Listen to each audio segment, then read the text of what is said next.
राधे राधे दोस्तों, जय श्री कृष्णा, श्री शिवाय नमस्तुभ्यम। तो दोस्तों आज हम लोग देखेंगे कि पार्थिव शिवलिंग की पूजा महाशिवरात्रि पे हम कैसे करें और इससे क्या हमको लाभ मिलता है, ये चीज़ हम आज देखेंगे अपनी पार्थिव शिवलिंग की पूजा में। तो सबसे पहले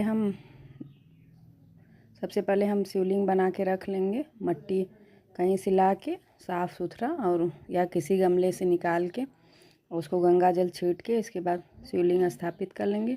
मैंने उसी में छोटा छोटा एक गणेश जी का और एक लक्ष्मी जी का भी बनाया है कि मतलब गणेश लक्ष्मी का होना हर पूजा में ज़रूरी होता है। तो सबसे पहले हम सामान देख लें क्या क्या चीज़ रखें। तो सारा चीज़ आप लोग अच्छे से देख लीजिए। ये हरा मूंग और कमल का फूल नहीं है तो कमल गट्टा, भोग प्रसादी, बेलपत्र 5, 2 गेहूं की बाली। तो चलिए अपनी पूजा शुरू करते हैं। सबसे पहले हम एक स्वास्तिक बना लेंगे आटे का, उस पर हल्दी कुमकुम का छींटा देके और इसके बाद फिर चावल रख के उस पर दीप रखेंगे। तो सबसे पहले किसी भी पूजा में दीप प्रज्वलित करते हैं। तो ये देखिए मेरे गणेश जी और ये मेरी लक्ष्मी माता और ये पार्थिव शिवलिंग। सबसे पहले गणेश को, फिर कार्तिकेय, फिर अशोक सुंदरी, फिर माता पार्वती का हस्तकमल और इसके बाद शिवलिंग पे जल थोड़ा सा गिरा देंगे। तो शिवलिंग गले ना, इसके लिए उस पर बेलपत्ता या फिर कुछ न कुछ शिवलिंग पे ज़रूर रखें। शिवलिंग बना के ऐसे नहीं छोड़ना चाहिए, उस पर चावल बेलपत्ता ज़रूर रख देना चाहिए। तो सबसे पहले जल अर्पित किया, फिर मैंने पंचामृत अर्पित किया। पंचामृत में दूध, दही, घी और मधु, शक्कर, ये पांचों चीज़ मैंने एक में मिक्स करके चढ़ा दिया। तो फिर इसके बाद पंचामृत के बाद फिर थोड़ा सा जल शिवलिंग को अच्छे से साफ़ कर लेंगे, कुछ भी उसमें नहीं रहना चाहिए। फिर चंदन, पीला चंदन या लाल चंदन, कोई भी चंदन घोल के या अष्टगंध भगवान जी को स्नान कराएं, भगवान शिव को।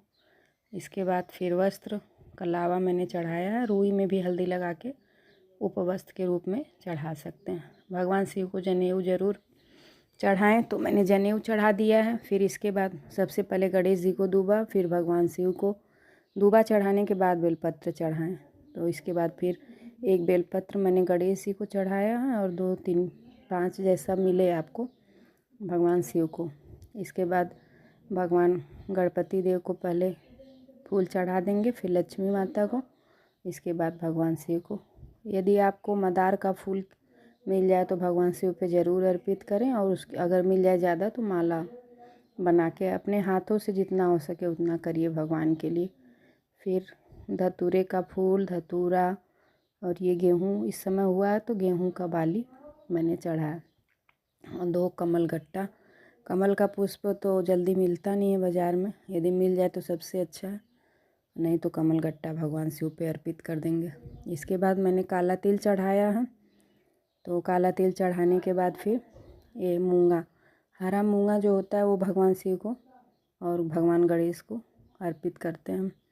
इससे धन धान्य बढ़ता है और यदि पति पत्नी में मतभेद हो तो वो भी सुधर जाता है। हरा मूंग भगवान पे ज़रूर चढ़ाएं।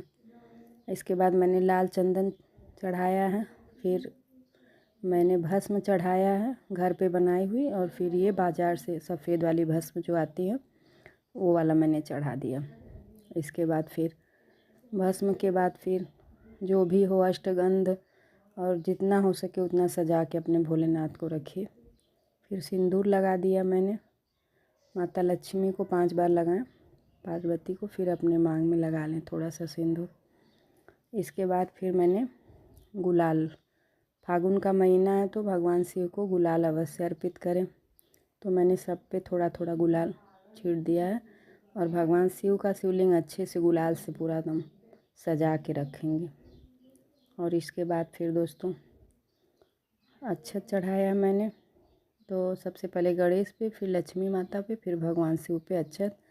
और यदि आपके घर में पितृदोष अधिक है तो शिवलिंग बनाते समय ही काला मिर्च जो मिलती है बाज़ार में उसको पीस के मिट्टी में सान के शिवलिंग बनाएं। और यदि ना हो सके, मैं तो भूल गई थी तो शिवलिंग पे चढ़ा दिया। कोई भी रोग होता है वो कटित होता है भगवान शिव पे काली मिर्च चढ़ाने पे।